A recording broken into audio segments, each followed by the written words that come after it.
నన్ను మా అన్నయ్య కొడుకులా చూసాడు, తమ్ముళ్ళ చూడు ఇప్పుడు వాడు కొడుకులాగా.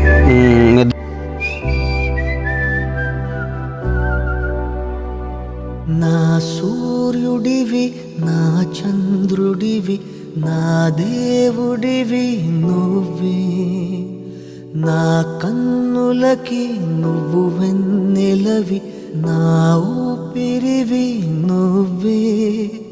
నువ్వే కదా, నువ్వే కదా. అంటే అంత ఇష్టం ఆయన కోసం చచ్చిపోవడానికి సిద్ధం అంట. నువ్వు ప్రాణం మనిన సరిపోదట మాట.